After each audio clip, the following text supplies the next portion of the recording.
No SBT Repórter de hoje, os 80 anos do fim do episódio mais cruel da nossa história.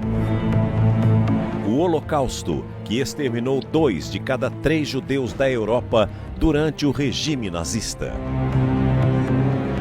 Nossos repórteres viajam para a Polônia e mostram os horrores do campo de concentração de Auschwitz. A câmara de gás de Auschwitz, a número 1, foi a única que foi preservada, que não deu tempo dos alemães destruírem. Agora nós vamos ver como é que isso funcionava e vamos explicar como é que tantas pessoas morriam tão imediatamente. O médico que ganhou o apelido de Anjo da Morte por fazer experiências genéticas com prisioneiros ainda vivos.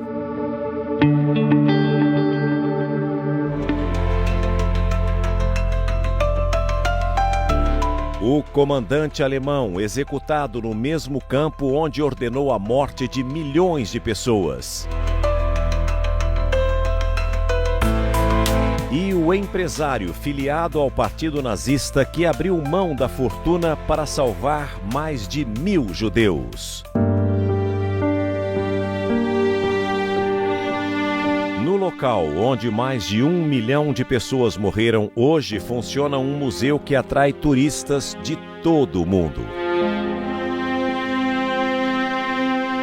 Todos esses beliches são daquela época.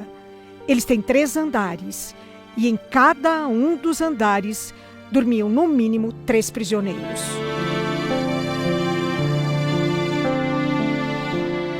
Por quê? Tantos sobreviventes escolheram o Brasil para recomeçar a vida.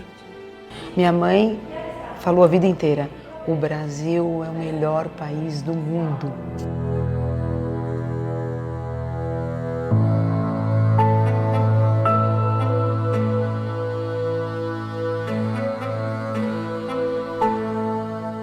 Histórias que viraram livros.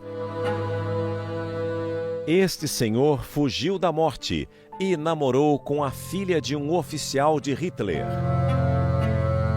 Ela enfrentou tudo isso para ser a minha amiga e depois a minha namorada.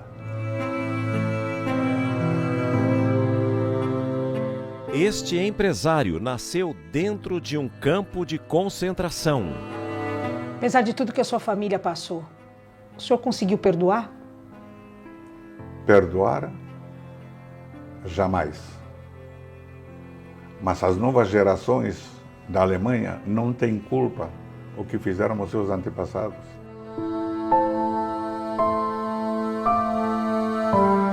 O SBT Repórter começa agora.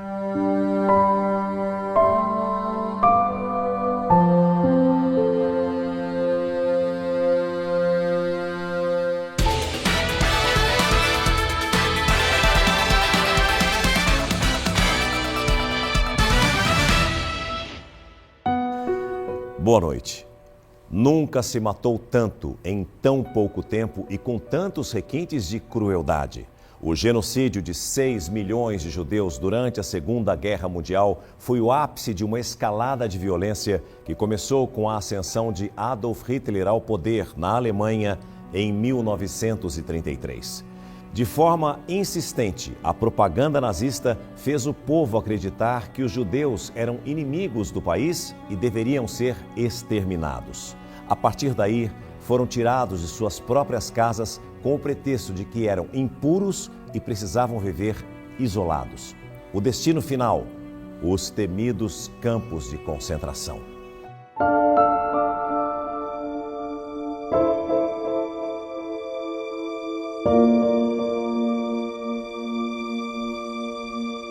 "80 anos depois, e o céu cinza e as construções tão bem preservadas ainda nos fazem pensar nos horrores do Holocausto.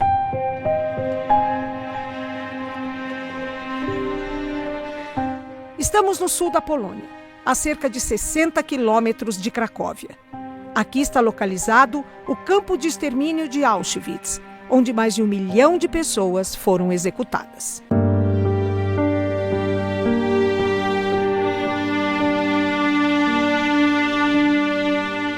A frase que se lê aqui na entrada do campo é: o trabalho liberta. E era isso que os prisioneiros que chegavam nos trens achavam que ia acontecer na vida deles, que eles iam ter trabalho. Mal imaginavam que a maioria deles iria direto para a morte.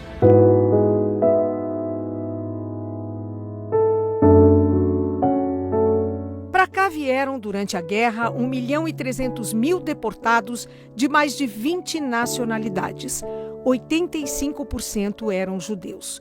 Mas também foram vítimas os ciganos, os homossexuais, pessoas com deficiência e outras minorias.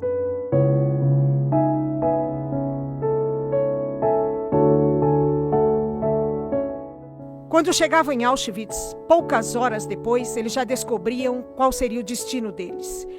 Era feita uma palestra em que, de cara, era dito para eles: a única maneira de sair daqui é pela chaminé. E aí, eles eram levados para o pavilhão de número 26. Aqui na frente, eles tinham que deixar todos os seus pertences. Só podiam levar consigo um cinto e um lenço. E então, eles eram conduzidos para um lugar totalmente desnudos, onde os cabelos eram raspados e eles entravam para um chuveiro. Em seguida, eles recebiam uma roupa listada, que mais se parecia a um pijama, e eram fotografados. Todas essas pessoas tinham rostos e tinham nomes. Eram pais, filhos, irmãos. Todos tinham família, que nunca mais iriam ver.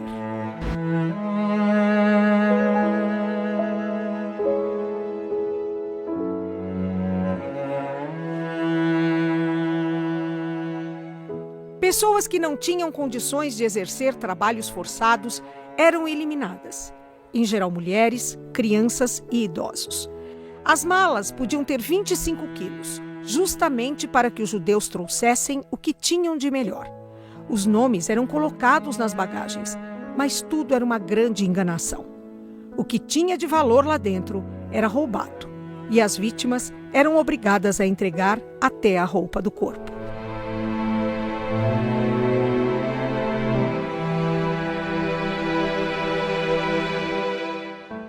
As malas identificadas continuam aqui, assim como pilhas de óculos, próteses ortopédicas, utensílios de cozinha, os chales dos judeus ortodoxos e milhões de pares de sapato.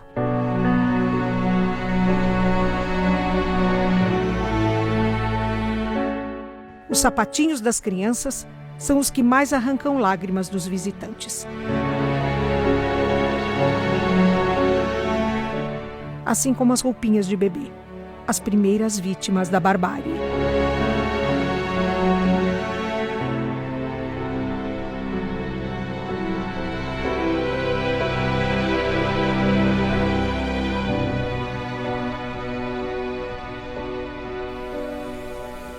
Aqui no museu em Auschwitz, não é possível ver as toneladas e toneladas de cabelos dos judeus que eram cortados. Uma questão de respeito, já que o cabelo fazia parte do corpo deles. E para que cortar esses cabelos? Por 2 motivos. O primeiro era econômico. Esses cabelos eram vendidos para indústrias de tecidos e de cordas. O segundo motivo era uma questão de segurança para os próprios alemães. Eles não queriam deixar nenhum vestígio que pudesse comprovar a morte de todas essas pessoas.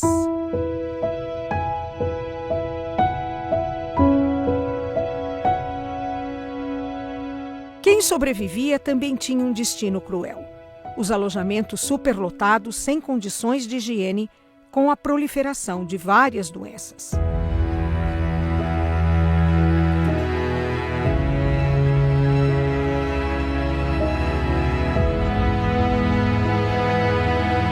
Esta é uma ala em Auschwitz totalmente original, onde somente grupos de estudo podem entrar. Turista não entra aqui. Todos esses beliches são daquela época. Eles têm 3 andares e em cada um dos andares dormiam no mínimo 3 prisioneiros. Para evitar rebeliões, um nazista era trazido para tomar conta dos blocos com direito à habitação privada. Ele tinha permissão para matar.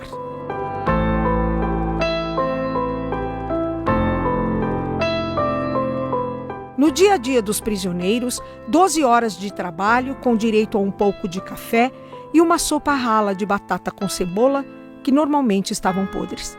A maioria, é claro, não resistia. A média de tempo de vida? 3 meses.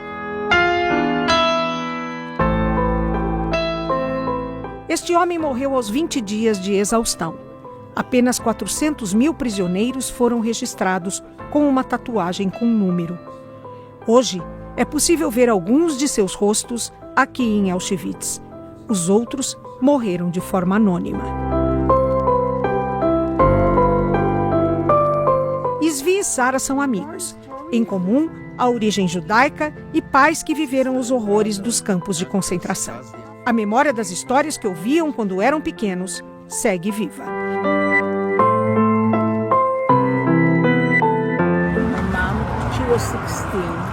Minha mãe tinha 16 anos e estava na Polônia. Ela foi pega um dia de manhã e levada para um campo de trabalho. Era para ela voltar à tarde da escola, mas nunca voltou. Depois da guerra, retornou à sua cidade natal e ninguém havia sobrevivido. Mais tarde ela conheceu meu pai na Polônia. Eles se casaram, tiveram meu irmão e quando ele tinha 3 anos, foram para Israel, onde eu nasci. Meu pai e ela eram sobreviventes do Holocausto. Meu pai esteve em Auschwitz. Ele tinha uma tatuagem no braço. Meu pai não foi afetado pelo Holocausto, mas minha mãe veio em 1932. Deixou mãe, pai, 8 irmãos, primos, tios. E ela foi a única que sobreviveu porque ela foi para Israel. Todos os outros foram exterminados em Treblinka, na Polônia.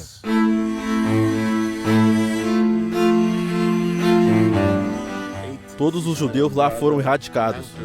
Eu tenho o nome do meu avô.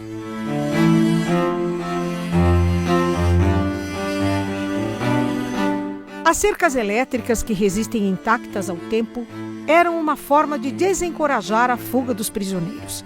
Uma unidade da Gestapo, presente no campo, se encarregava do resto. Este é o Bloco 11. Aqui era o escritório da Gestapo. Era aqui que eles decidiam sobre a vida e a morte, geralmente a morte, de alguns prisioneiros. Muitas vezes eles eram torturados aqui.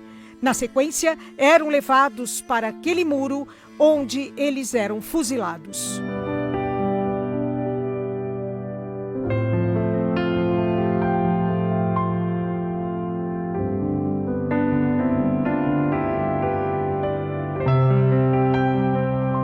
A partir de 1942, os campos de concentração se transformaram em máquinas de matar. Havia outros tão temidos como Auschwitz. Era o caso de Treblinka, que também matou cerca de 900 mil judeus, num prazo de 15 meses.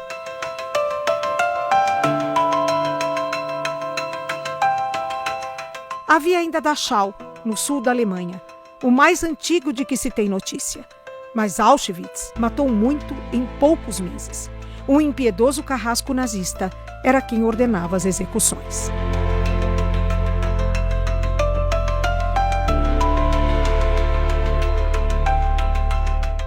O comandante mais importante aqui de Auschwitz se chamava Rudolf Höss. E esse homem ficou aqui até 1943. Quando saiu daqui, ele pegou a família, fez uma transformação facial e se refugiou no interior da Alemanha como se fosse um simples fazendeiro. Mas, em 1946, a inteligência britânica descobriu Rudolf. O entregou para a Suprema Corte da Polônia, que o julgou e o condenou à morte. Ele foi trazido aqui, para o campo de Auschwitz, onde ele matou tantas e tantas pessoas e foi enforcado exatamente aqui.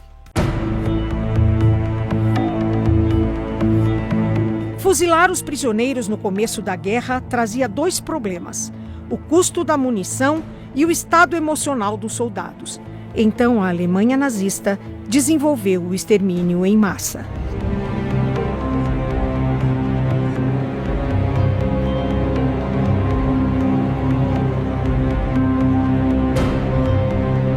Agora vocês vão conhecer o símbolo máximo do horror, que é a câmara de gás. A câmara de gás de Auschwitz, a número 1, foi a única que foi preservada, que não deu tempo dos alemães destruírem. Agora nós vamos ver como é que isso funcionava e vamos explicar como é que tantas pessoas morriam tão imediatamente.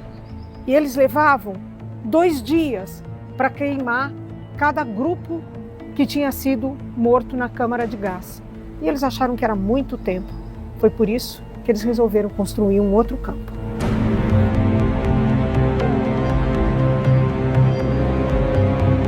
Aqui era o lugar. Essa é a única câmara de gás do complexo que está preservada.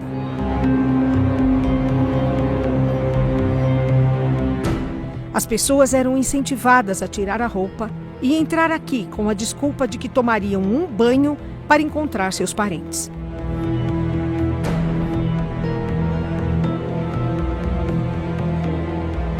Elas caminhavam para a morte como um rebanho de ovelhas inocentes.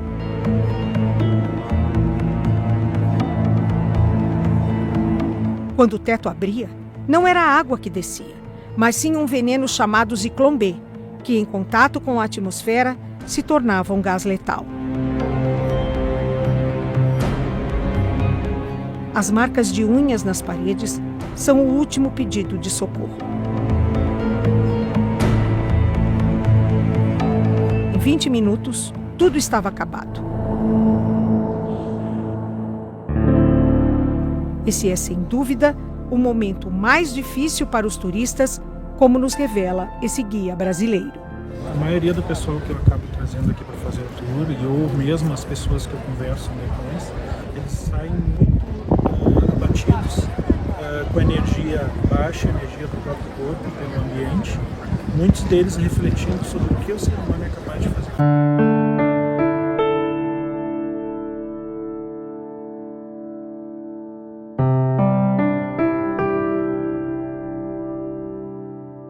Um ricordo que não ha insegnato niente, nada de nada. Saí acabado, com uma impressão de que não aprendemos nada de nada. Dicono 2 milhões de visitatori. E me pergunto, 2 milhões de visitantes por ano em 40 anos são 80 milhões. Uma população inteira, mas a história não mudou.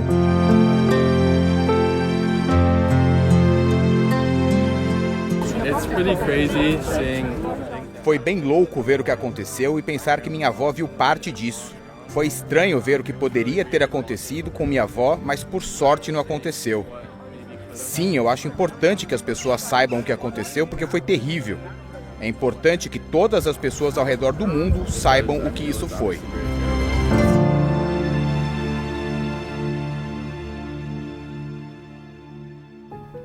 Em meio aos horrores do Holocausto, uma história de esperança e coragem ganhou até as telas do cinema. Quem foi o empresário, membro do Partido Nazista, que salvou mais de 1000 judeus da morte? Nossa repórter Madalena Bonfilioli visitou a fábrica de Oskar Schindler.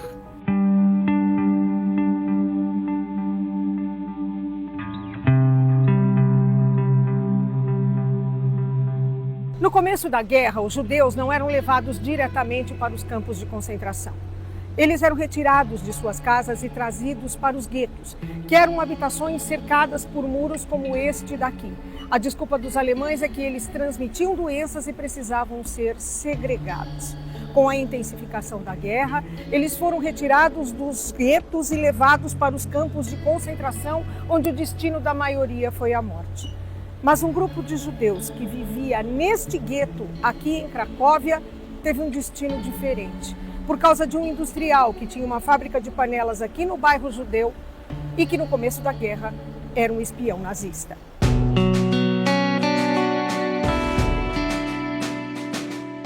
O nome dele era Oskar Schindler e a sua história foi contada em A Lista de Schindler, dirigido por Steven Spielberg. O longa ganhou 7 Oscars, incluindo o de melhor filme.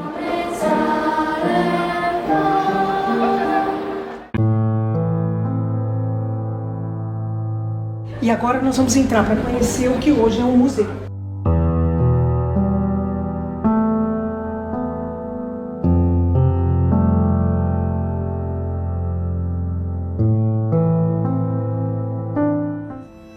Esta era a fábrica de panelas onde ele empregava os prisioneiros. No começo, só pensou no lucro, ao usar mão de obra escrava. Mas a situação dos trabalhadores do campo de Auschwitz e as ameaças que sofriam foram tocando o coração do industrial. Em troca de favores dos nazistas e para evitar que seus empregados fossem para a câmara de gás, ele subornava os oficiais da SS com produtos importados e dinheiro. Gastou toda a sua fortuna nessa tarefa e conseguiu salvar a vida de 1.200 judeus. Quando a guerra acabou, Schindler tinha que prestar contas de suas atitudes quando era espião nazista e fugiu da Europa. Foi sustentado durante anos pelos mesmos judeus que tiveram a vida poupada por ele e depois pelo governo do Estado de Israel. Schindler morreu na pobreza, mas protagonizou uma das histórias mais bonitas naquele cenário de horror.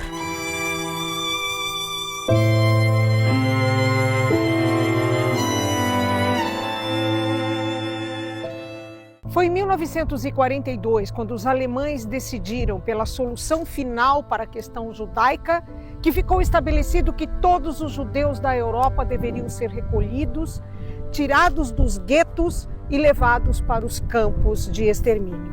E aí, eles precisavam de um campo maior. Foi assim que nasceu Birkenau. Os barracões aqui foram feitos com o material das casas tomadas dos moradores da região, desalojados para que aqui se construísse o mais mortífero dos campos de extermínio. Esses trilhos, originais, eram o começo do fim. Por aqui chegavam em média 10 trens por semana. O caminho já era um suplício pelas condições em que os prisioneiros eram transportados.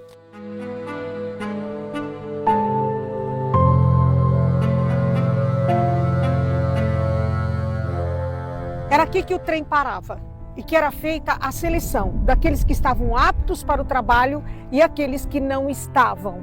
Geralmente mulheres, crianças e idosos iam diretamente para a câmara de gás. Os outros eram levados para o trabalho forçado. Aqui ficava também um médico que tinha interesse em pesquisas científicas. Os brasileiros conhecem bem, Josef Mengele. Conhecido como o Anjo da Morte, Mengele foi um médico alemão que se tornou um dos símbolos da crueldade nazista durante a Segunda Guerra Mundial. Nascido em 1911, ele se destacou como oficial da SS em Auschwitz-Birkenau, onde realizou experimentos médicos em prisioneiros, sobretudo judeus e ciganos, sem qualquer consentimento ou ética. Suas práticas incluíam testes brutais com gêmeos, injeções letais e cirurgias desumanas. Com o fim da guerra, Mengele conseguiu escapar dos julgamentos de Nuremberg e viveu foragido por décadas. Escondeu-se na América do Sul, passando por países como Argentina, Paraguai e, finalmente, o Brasil, onde morreu afogado em 1979 em Bertioga, litoral norte de São Paulo, sem nunca ter sido julgado por seus crimes. Até hoje, seu nome é lembrado como um dos mais sombrios do Holocausto. Sob as ordens de Mengele, os judeus eram levados para as 4 câmaras de gás de Birkenau. Durante o verão de 1944, este campo superou todos os outros campos de extermínio. Mais de 430 mil judeus foram enviados para lá em 147 trens ao longo de 54 dias, quase 3 por dia, carregando cada um cerca de 3 mil judeus. Como é que eles levavam tantas pessoas para as câmaras de gás sem que houvesse nenhum tipo de rebelião? Simples, eles mentiam. Traziam as pessoas para cá, elas se despiam nesta área e depois eram convidadas a entrar num chuveiro. A explicação era simples. Elas iriam se desinfectar para poder encontrar os seus amigos e familiares. Só que o chuveiro não era chuveiro, era uma câmara de gás. E de lá, elas eram levadas para o crematório.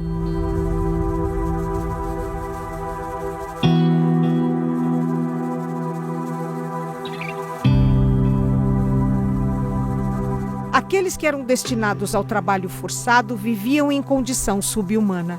Os banheiros eram balcões com buracos um ao lado do outro, que só podiam ser usados por 30 segundos, porque havia uma fila de pessoas passando mal por causa das péssimas condições de higiene. O frio era impiedoso. E nos alojamentos, os prisioneiros se amontoavam nas camas, o que conseguia ser ainda pior do que a situação do primeiro campo de Auschwitz. Uma lição de humildade. É interessante pisar em um local com tanta história, embora seja uma história triste.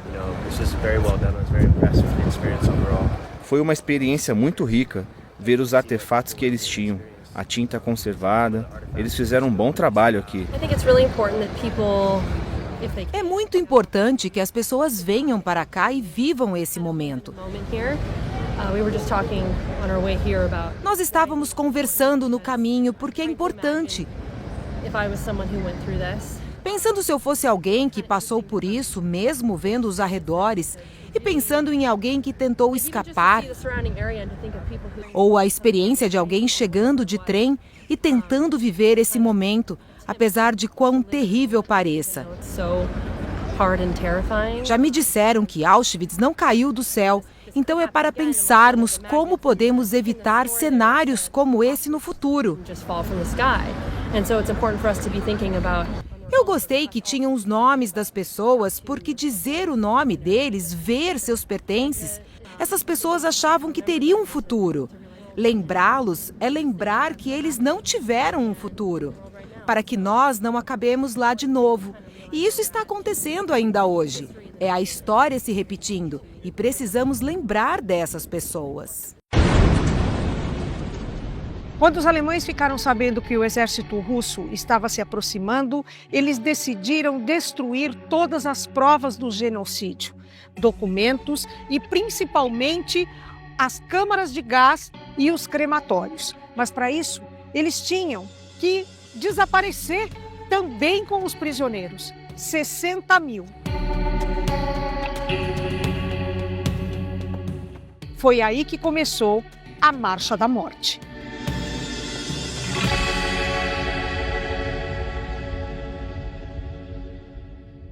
No período da Segunda Guerra Mundial, o Brasil recebeu milhares de sobreviventes do Holocausto e refugiados de uma Europa devastada. Cerca de 20 mil judeus de nações como Polônia, Alemanha, Áustria e Hungria desembarcaram por aqui. Um dos destinos mais procurados foi São Paulo, onde um memorial relembra os horrores dessa época.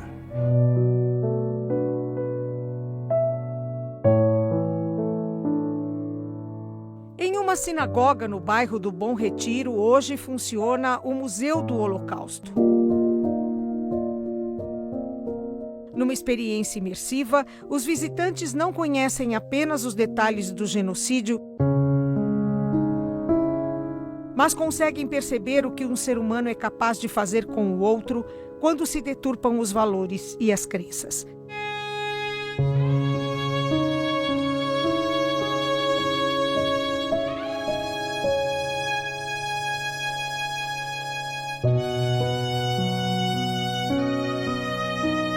Desenhos feitos por Ella Lieberman, uma artista sobrevivente, mostram o cotidiano do horror.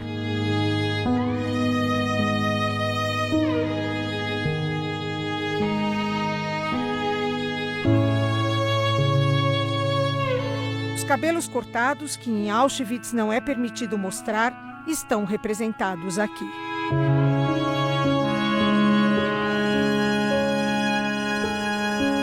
O alojamento precário, montado exatamente como o original.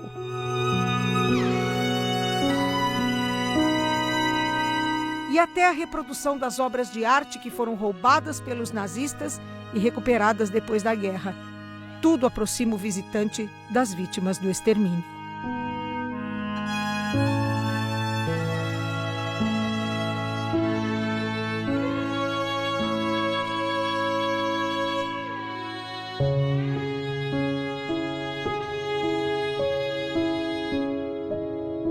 Sarita é coordenadora do memorial e mestre em estudos judaicos pela Universidade de São Paulo. Ela cresceu numa família que enfrentou de perto a brutalidade do regime nazista. O pai de Sarita sobreviveu aos horrores dos campos de concentração.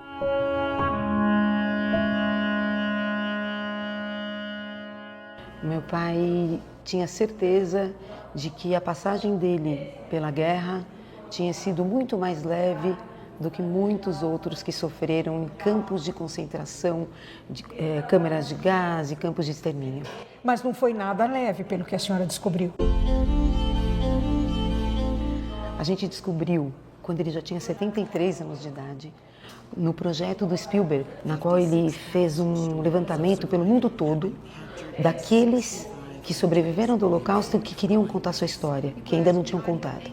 Aí meu pai foi selecionado, vieram na casa dele, ele começou a contar a história da vida dele desde os seus 15 anos, foram uma adolescência roubada na guerra, até que chegou um ponto que minha mãe olha para o meu pai e fala: Israel, que história é essa? Você nunca contou pra gente.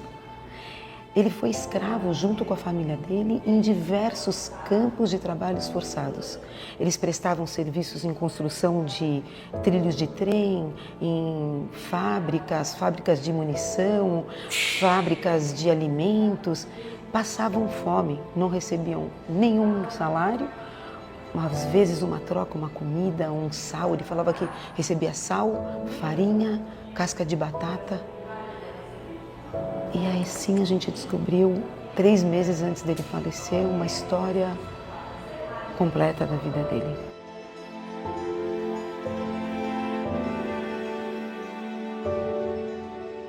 Apesar de tudo, Sarita conta que o pai nunca levou o ódio para dentro de casa. E isso, por incrível que pareça, foi um comportamento recorrente em outras famílias estudadas por ela. Quando eu comecei a me dedicar ao estudo do Holocausto, eu fiz centenas de entrevistas com sobreviventes aqui em São Paulo e no Rio de Janeiro. Eu nunca entrei numa casa que eu sentisse ódio. O que eu senti em todas as casas foi o que eu senti na minha. Orgulho de ter constituído família, de ter sobrevivido, de ter chegado no Brasil. Uau, como gostam de ter chegado no Brasil. Minha mãe falou a vida inteira: o Brasil é o melhor país do mundo. Então, a nossa vida foi feita para a gente sentir que a gente tinha que ser alguém, que a gente tinha que ter estudo, que a gente tinha que se formar, que a gente tinha que ter nossa profissão, casar e ter filhos. Isso ficou muito claro para mim a vida toda. E aqui no Memorial do Holocausto, o que a gente quer transmitir para essas pessoas é que a história aconteceu, que infelizmente o ser humano sim é capaz de fazer tudo o que aconteceu, mas que a gente pode melhorar e que a gente pode pensar num mundo de paz. Como? Se cada um de nós fizermos a nossa parte.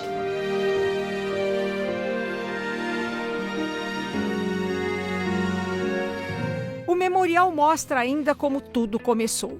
Nesta foto original está retratada a Noite dos Cristais, atentado nazista contra comércios e propriedades dos judeus.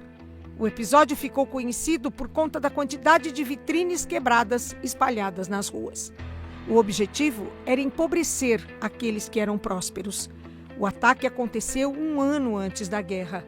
Livros queimados também demonstram o ódio que os nazistas tinham por aqueles que consideravam uma raça impura e inferior. O memorial relembra ainda a história de Anne Frank, a adolescente judia que morreu num campo de extermínio e que escreveu um diário conhecido no mundo inteiro, onde contava como era o cotidiano dela e sua família enquanto se escondiam dos nazistas. Os preconceitos são vazios. Não tem um preconceito que tenha alguma teoria, algum conceito por trás. Não tem. E as vítimas são sempre inocentes. O preconceito contra os judeus, que é o chamado antissemitismo, ele leva a todos os demais preconceitos. Porque a partir do princípio que você considera um grupo rebaixado, outros virão junto. As comunidades LGBTQIA+, os negros, as crianças, as mulheres. As mulheres.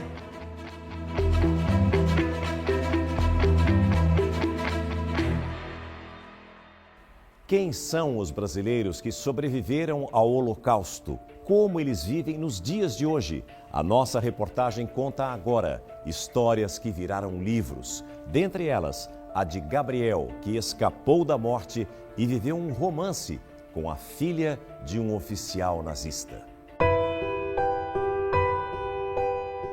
Gabriel Waldman, de 87 anos, nascido na Hungria, escapou da perseguição de Hitler porque a mãe fugiu com ele para a Áustria. Só que o resto da família não teve o mesmo fim.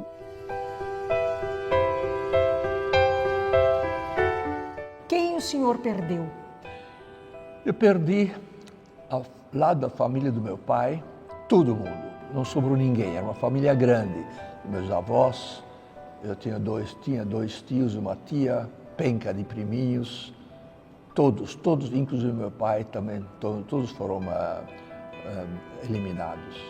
Lá da minha mãe, algumas pessoas sobreviveram. Minha mãe sobreviveu, meu tio, lá da minha mãe, também sobreviveu, e mais algumas pessoas.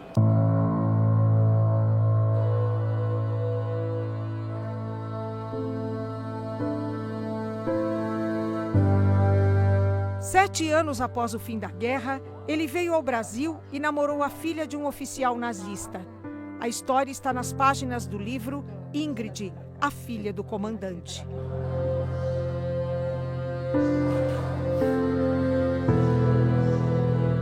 Na época de que namorou comigo, o preconceito e ódio racial contra os judeus, no caso específico, era ainda vivo, ainda vicejante, porque os protagonistas estavam vivos. O pai dela estava vivo e outras pessoas também ligadas ao nazismo estavam vivos e atuantes, não mais como nazistas, mas como pessoas preconceituosas, né?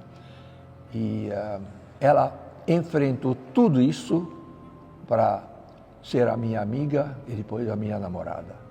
Enfrentou tudo isso. Eu imagino quantas vezes ela deve ter ouvido recriminações sobre esse fato. E ela resistiu, resiliente, decidida, e só deixou de me namorar por um incidente específico muito grave. Os seus olhos azuis fizeram um milagre, né? Sim. Não sei o que fez o milagre, mas o fato é que nós namoramos e quase casei com ela. Por que o casamento não aconteceu? Bem, isso Gabriel preferiu não me contar.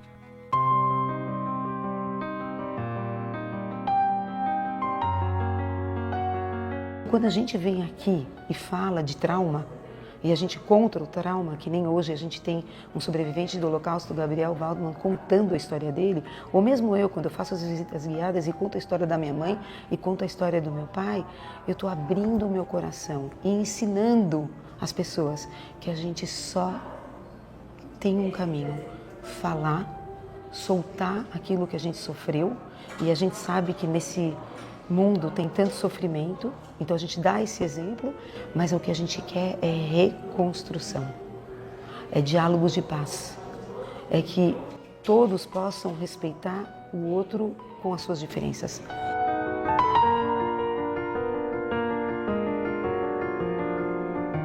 A vida surgindo no meio da morte. Naquelas máquinas de extermínio que eram os campos de concentração, também aconteceram histórias inacreditáveis. 7 mulheres grávidas conseguiram sobreviver e dar à luz num campo de concentração na Alemanha. Esses 7 bebês são os únicos de que se tem registro de sobrevivência em situações assim. E um deles, hoje com 80 anos, vive no Brasil. George Legman é mais do que um sobrevivente do Holocausto. Ele é símbolo de resistência e de esperança. A mãe grávida e a avó foram levadas a Auschwitz e de lá foram transferidas para um subcampo de Dachau, na Alemanha nazista. Foi lá que ele nasceu, no dia 8 de dezembro de 1944. A mãe fez trabalhos forçados durante toda a gestação, que ela conseguiu esconder quase até o final. George é um dos 7 bebês de que se tem notícia que nasceram e sobreviveram em campos de concentração. Ele tinha 4 meses quando foi libertado com a mãe pelas tropas aliadas. O senhor passou pelo pior momento da humanidade nos últimos anos. Nada pode ser pior do que um campo de concentração. Ainda assim, o senhor consegue ter esperança? Precisamos ter esperança, porque senão seria apocalipse. Isto quer dizer que tem que confiar no outro, tem que respeitar o outro, tem que aceitar as diferenças do outro, contanto que o outro entenda as minhas diferenças e aceite eu do jeito que eu sou. E perante o Ser Supremo, somos todos iguais, porque ninguém ainda voltou para dizer outras coisas. Na década de 1960, George veio para o Brasil, onde se transformou num próspero empresário. Mas sua principal missão é manter viva a memória do Holocausto, para que as atrocidades cometidas nunca se repitam. Importante sempre relembrar, porque se não relembrar, isso vai passar no esquecimento. E ainda até hoje existem dignatários de diversos países que negam a existência do Holocausto. Lembre-se sempre da democracia, lembre-se sempre do voto. A democracia é que nem uma flor. Se você não rega, a flor murcha. Se você não cuida da democracia, vai dar no que deu. Hitler foi eleito democraticamente, só que não cuidaram da democracia e ele deu golpe e deu no que deu. O patriarca desta família não sobreviveu a 1, mas a 4 campos de concentração. Está no Brasil desde 1955 e tem uma história incrível para contar, que já virou livro. Abraham Fligelman, de 96 anos, de origem polonesa, mora em São Paulo e hoje desfruta do carinho da esposa, dos filhos, dos netos e bisnetos. Sua história foi contada pela nora Ercília. Abraham cresceu em campos de concentração. Para salvar a vida do então menino de 12 anos, a mãe o jogou dentro de um caminhão de prisioneiros e implorou pela vida do filho a um oficial nazista. Quando cheguei lá, aí me deram um trabalho muito bom. E lá tinha polonesas que gostaram de mim, me deram do lado sempre comida e tal. Lá eu estive muito bem. Ele falava para mim, porque ele tem cenas muito marcantes, né, da vida dele, que ele sempre chora, e que quando ele me contou ele chorava. Então tinha uma cena que ele sempre me contava, que ele estava na frente ele ficou num campo de trabalho e que ele via toda noite 20, 30 jovens serem levados, porque era no muro do cemitério judaico. E toda noite ele via 20 a 30 jovens serem levados, descalços, nevando, ficavam enfileirados e eram mortos pelos nazistas. E ele ficava vendo isso e ele não podia fazer nada, aquela sensação de potência, ele chorava, ele punha a mão no ouvido e era toda noite, toda noite, toda noite. Então é um pesadelo isso, né?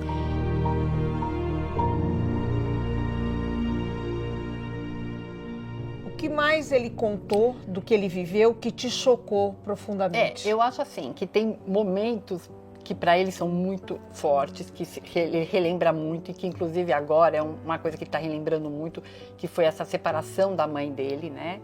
Que foi uma separação muito traumática, porque ele estava para fazer 13 anos, né? E a mãe praticamente o empurrou para dentro de um caminhão para ele ser salvo, né?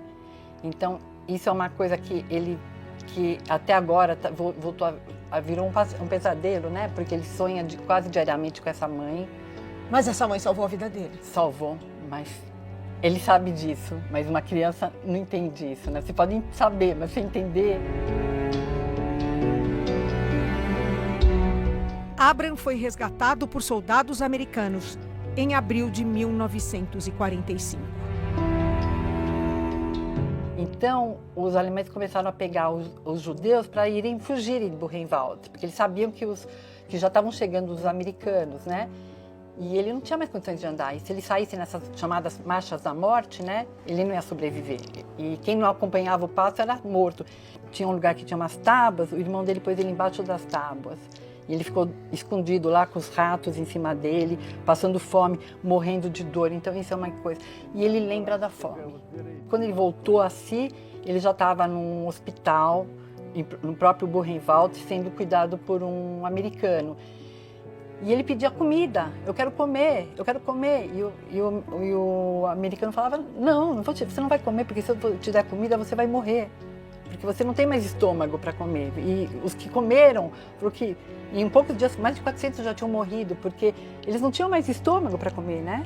E ele falava, não, você vai tomar leite, meio copo de leite com metade de água. E ele chorava, ele falava, eu quero morrer, mas eu quero comer, deixa eu morrer, eu preciso comer.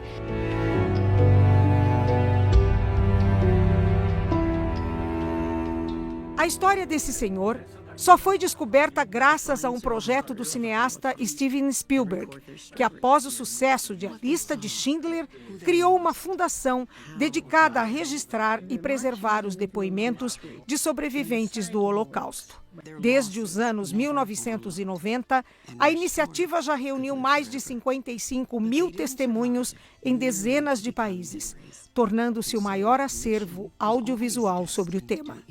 O objetivo é manter vivas as vozes das vítimas e educar futuras gerações contra o ódio e a intolerância. A senhora ficou quanto tempo casada com ele antes de saber de tudo isso? Realmente, muitos anos. Quantos? Uns 50, 30, não sei dizer quantos.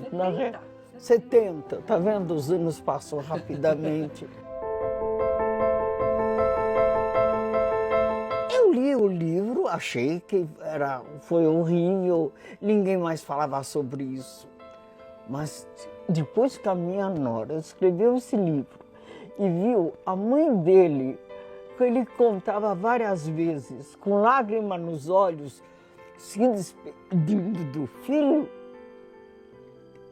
eu chorei muito.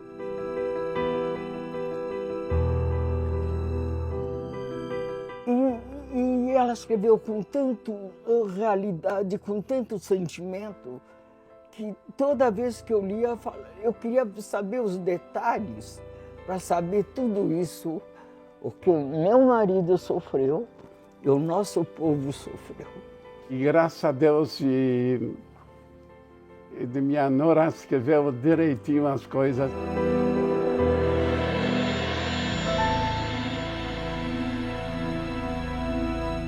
O Holocausto deixou para a humanidade lições que não podem ser esquecidas. O ódio, o preconceito e a indiferença podem causar verdadeiras tragédias. A memória desse período nos lembra da importância de defender os direitos humanos, combater a intolerância e não permanecer em silêncio diante da injustiça.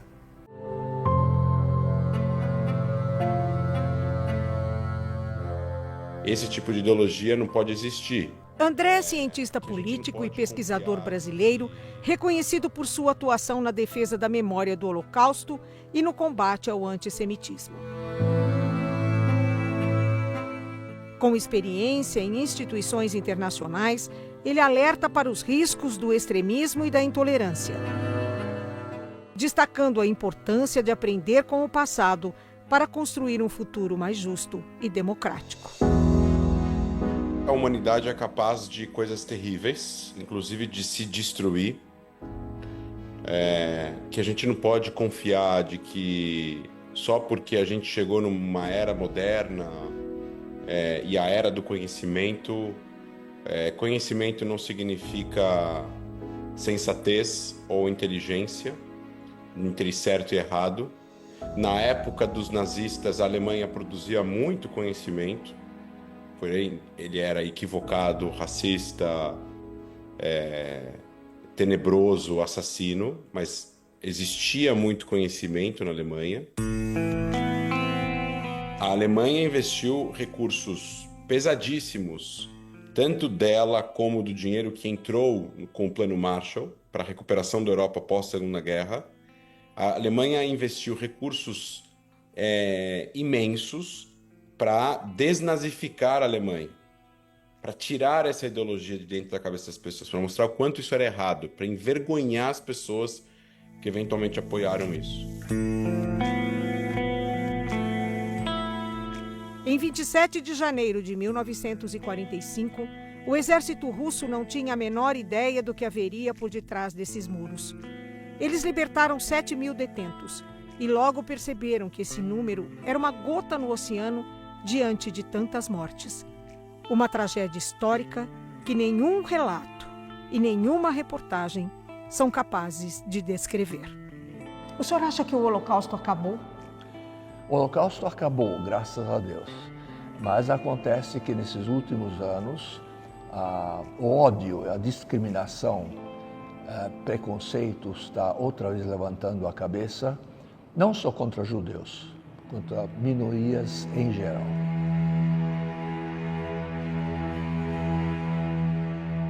Apesar de tudo que a sua família passou, o senhor conseguiu perdoar? Perdoar? Jamais. Mas as novas gerações da Alemanha não têm culpa o que fizeram os seus antepassados. Por isso tem que relembrar para todos saibam o que aconteceu. E tudo está documentado. Ninguém está contando histórias para a criança dormir. Estamos falando de fatos reais. Tem que relembrar sempre e tem que mostrar para as novas gerações que existe um único caminho, o respeito e a paz, não tem outro.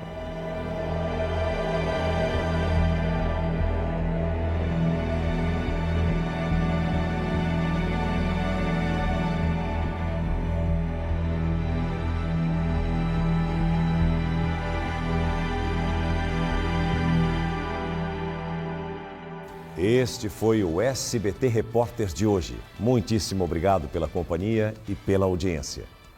Boa noite.